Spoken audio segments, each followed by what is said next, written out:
The chair recognizes the honourable member for Killarney. Thank you very much, Madam Speaker. Madam Speaker, I rise today to contribute to the debate on the Bahamas Red Cross Society Amendment Bill 2025. The Red Cross is one of the great NGOs that does so much good work locally and around the world.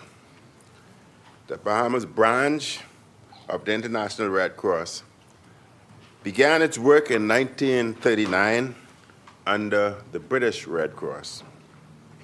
The original purpose was to serve the relief needs of Allied troops in the vicinity and particularly those in the Bahamas. In 1945, as World War II ended, priorities shifted from treating wounded soldiers and sailors to treating and controlling diseases and malnutrition. On June 23, 1975, an act to establish and incorporate the Bahamas Red Cross Society was passed in Parliament when the branch became a national society. Application was then made to the International Committee of Red Cross in March 1976 for formal recognition.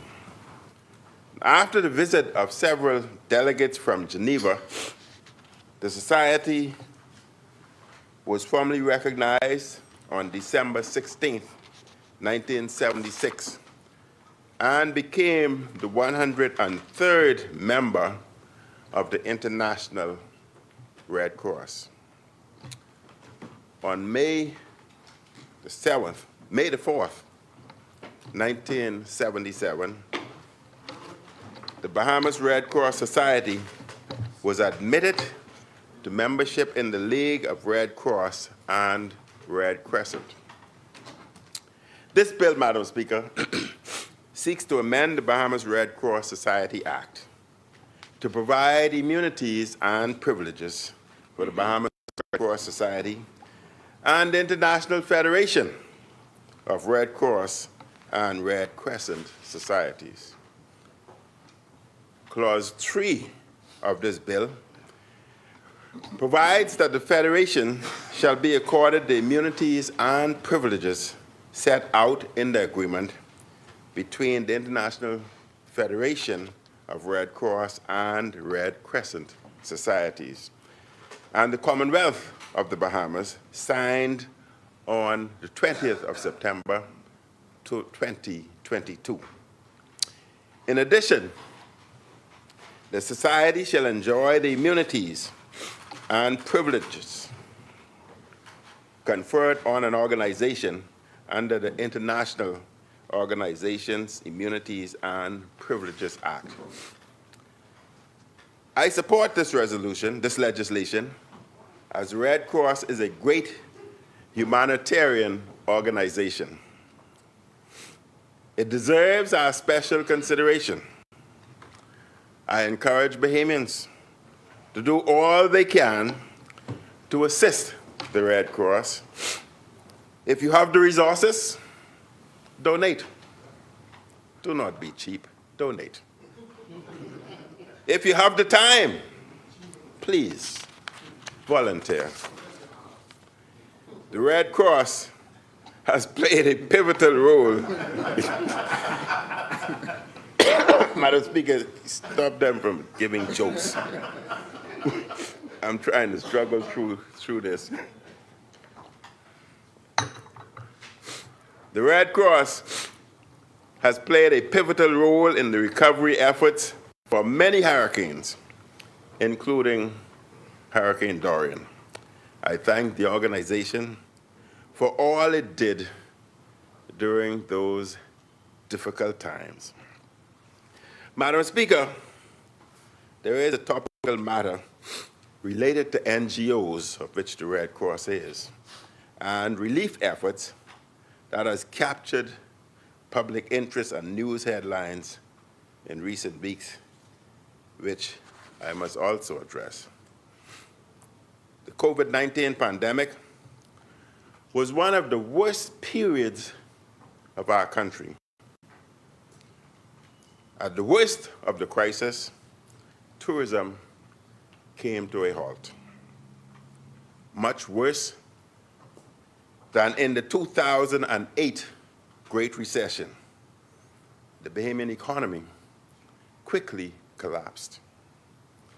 We experienced dramatic loss in GDP, tourism numbers, government revenues, and savings. We suffered increased unemployment, greater personal and business debt, and food insecurity for tens of thousands of Bahamians. Recall that we were still dealing with the effects of Hurricane Dorian and Irma when the pandemic hit. The two worst crises in our history happened back to back, Dorian and the pandemic. Because we are a far-flung archipelago, our challenges in responding to both Dorian and COVID-19 at the same time were made even greater. This was especially so because many of our more rural areas in our family islands have limited healthcare facilities, medical supplies, and personnel.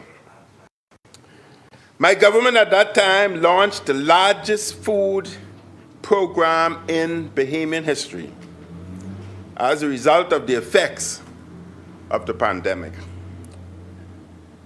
More than $50 million was spent on feeding Bahamians who were in crisis. My administration was insistent that we had to protect Bahamians as this global crisis descended.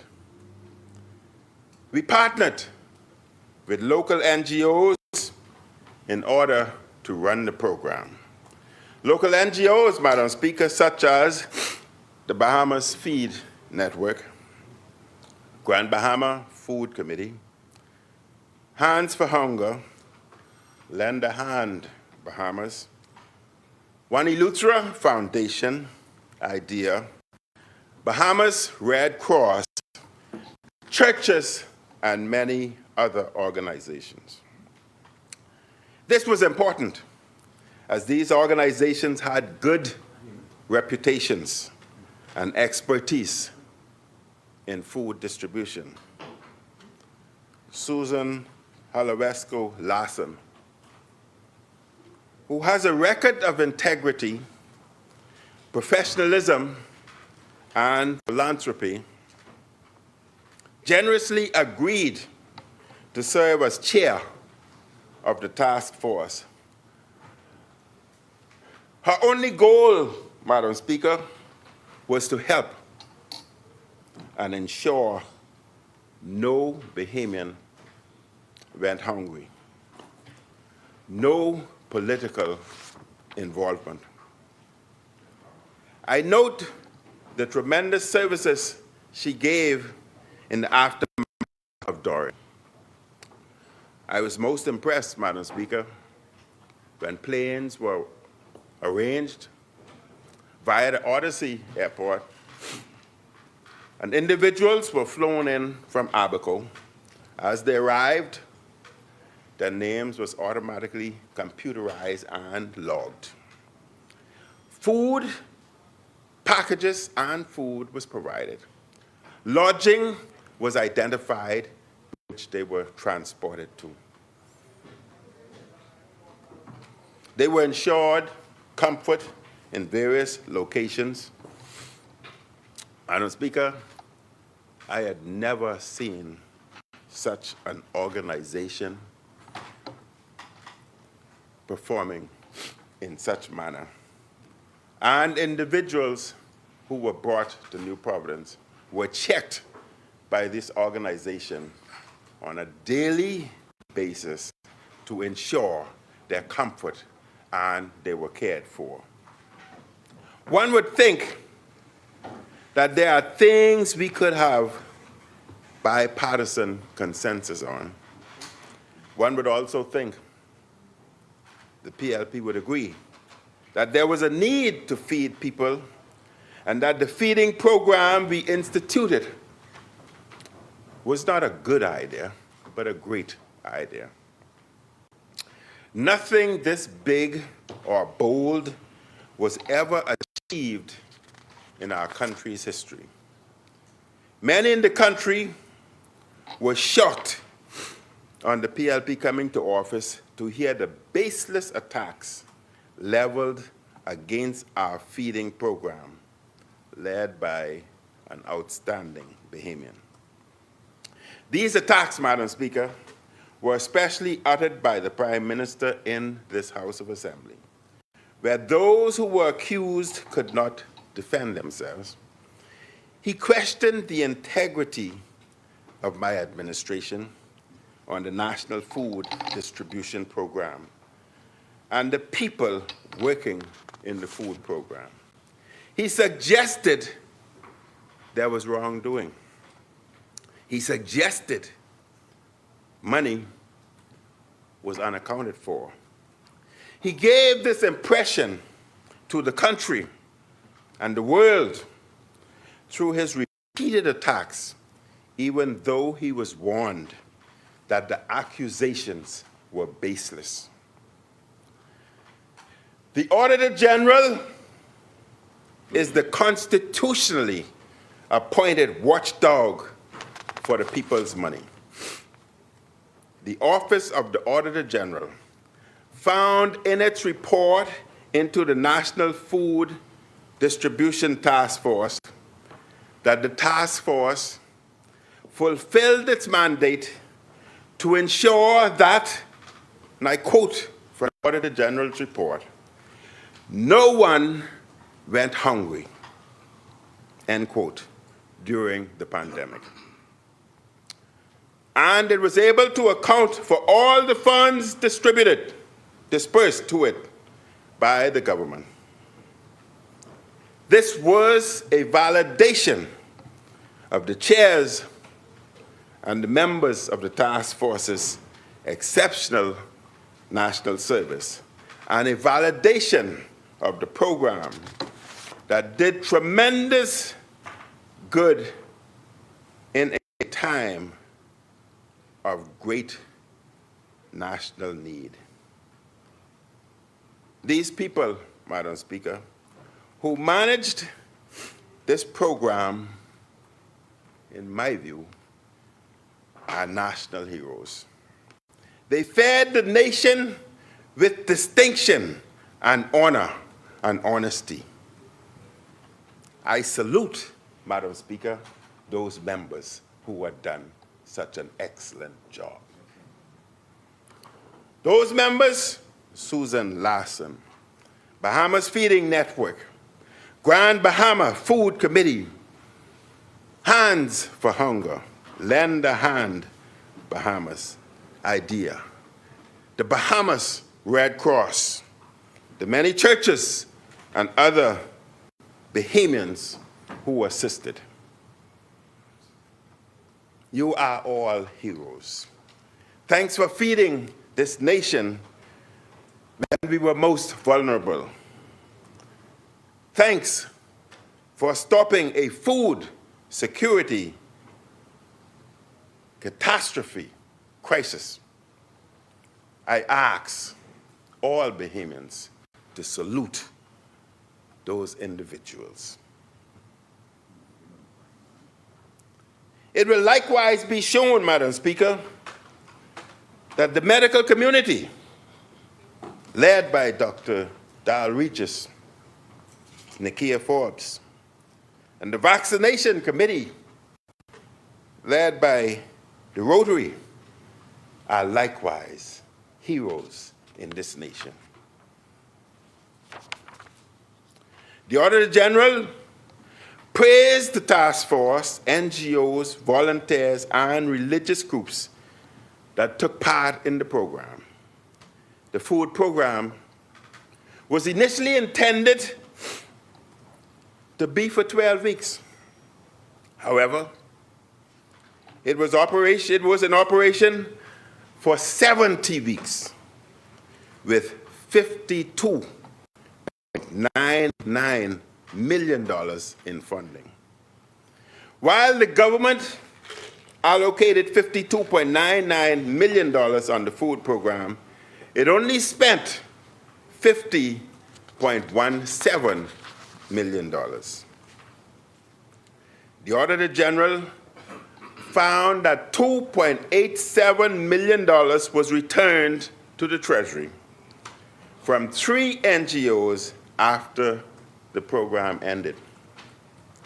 So instead of money being missing, the unused funds were returned to the people, to the government. These facts are totally at odds with the incorrect and false narrative delivered by our Prime Minister. In addition to the $50.17 million of government expenditure, NGOs received cash donations and in-kind donations totaling $1.96 million to support the food program.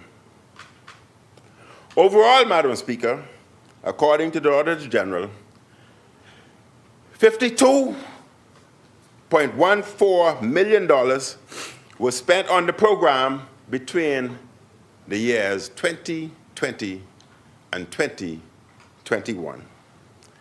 The food distribution program was a model program in Bahamian history. It was highly effective and accountable. Unlike other emergency efforts after certain hurricanes, where there was financial irregularities and poor accounting, the food program serves as an example of a well-run program. It effectively utilized the skills and abilities of our non-profit sector.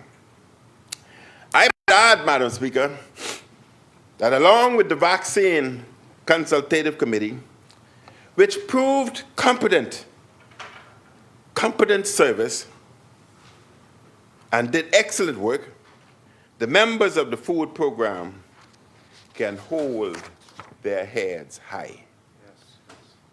Madam Speaker, with the release of this audit, which was tabled in the House, it is time for the Prime Minister to apologize to all the correct things he said about this program. It is time for him to answer questions about why he made his repeated attacks on the program. For example, what information was his allegations based on, and who gave him this incorrect information? Why didn't he wait for the Auditor General's report before making his claims? His unmerited suspicions had many devastating consequences and effects, both locally and domestically. Reputational damage. Susan Holoresco Larson was arrested as a result of the investigation. I was questioned by the police. I was not arrested, nor was I placed in handcuffs or placed in a cell like others. But as a former Prime Minister, instead, the police offered to question me either at my home or at CID. I chose to be interrogated at my home in the presence of my lawyer, as opposed to at CID, where I could have been marched in front of everybody. God knows whether they may have put a cuff on me. Madam Speaker, they may call me many things, but never a thief. I say that again. You may call me many things, but I, Hubert Alexander Minnis, Rosalie North child, never a thief.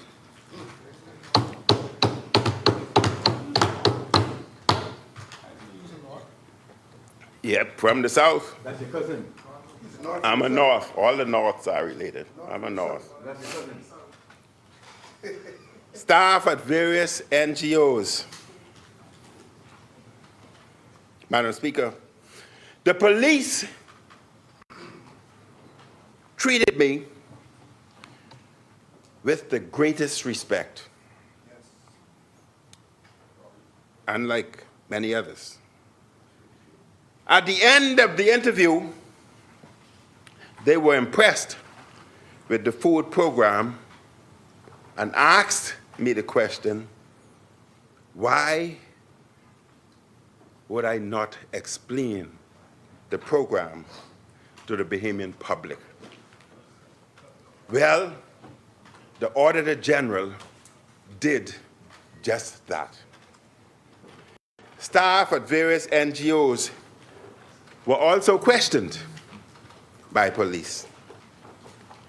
This was traumatic to the honest and hard-working members of those NGOs.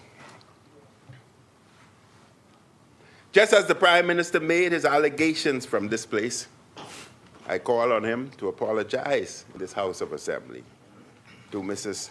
Larson, myself, the former F&M administration, and the staff of all the NGOs who were involved with this food program. The members of the task force and their staff are heroes. They should have been celebrated as heroes, not made out to be villains. They should be thanked for their service to the country during one of our worst times. One thing I can say with certainty, Madam Speaker, historically, pandemics occur every 100 years. And with certainty, I won't be there. Madam Speaker, those NGOs and others, they had to work publicly during a pandemic with all the risk associated with this to them and their families.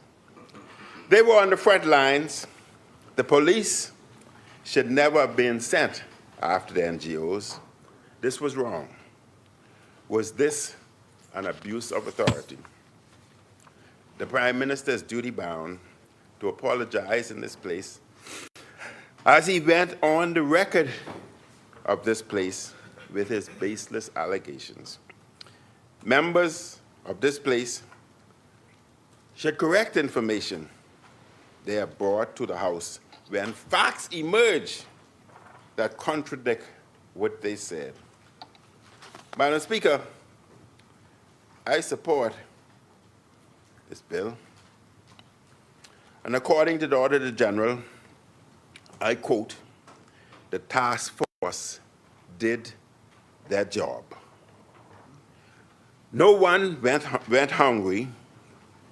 The task force avoided a food security catastrophe, end quote.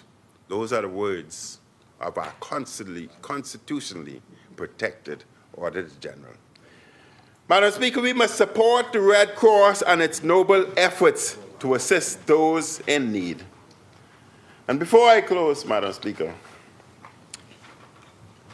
I want to thank the members in the great constituency of Killarney in the West, those members especially who had supported me but who will now be removed from my constituency. I want to personally thank them for their support. Southwest, those in Southwest Rich, those in Emerald Coast, those in Killarney Shores, and all adjoining areas of Southwest Ridge. I want to thank the members, the residents of Jacaranda, those of Clearview, those of Mount Pleasant, Lyford Hill, and Serenity. I want to thank all those members who live off the Frank Watson Boulevard on the western side, the southern side of South Ocean Boulevard, who will now be a part of St. James. I had promised them certain things, especially those in Killarney Shores, where we were starting their park. I want to assure them that I would be confined to the Killarney constituency, not St. James, but I will still be there to help them. They are still a member of my family. And if there are any need in those areas, though they will be a part of St. James, they can come and request my assistance as the Member of Parliament for Killarney. Madam Speaker, I just want to say, I got 3 minutes. I want to say something to the government, the Prime Minister.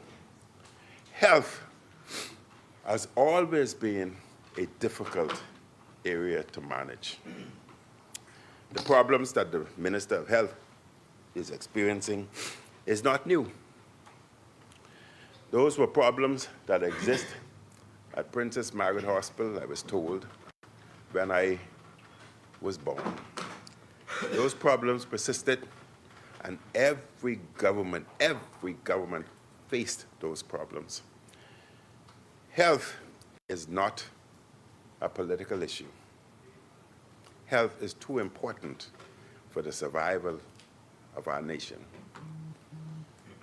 But I've never seen the health sector to this low in my history.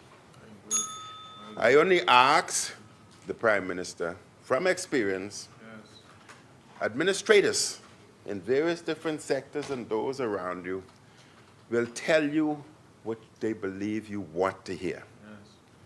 I asked the Prime Minister and his team to walk through the hospital, talk to the patients, talk to the staff, get the information themselves.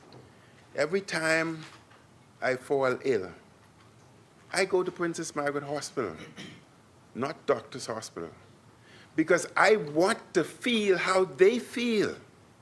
I want to experience it so I can speak, as opposed to listening to bureaucrats who will tell you all is well. Yes. So I asked the Prime Minister to walk through. And it would be good if he walked through with members of both sides, but without the press. The hospital is not to be shown throughout the world. Individuals are ill and looking for help. Just go through, but not in a political manner. Talk to the patients. They will tell you the challenges. My position still remains that we don't need a new hospital. We need to uplift what we have. We need, if we listen to the patients and the staff, we need medicine. We need supplies. We need a moral booster. Individuals are depressed because of circumstances. It's just not, it's not your fault. Understand that. That was happening when I was there. That was happening when Pinland was there. That was happening when Ingram was there. But it's time for all us to work together and stop it. Stop it. Help is needed. Thank you very much, Madam Speaker. I support this bill.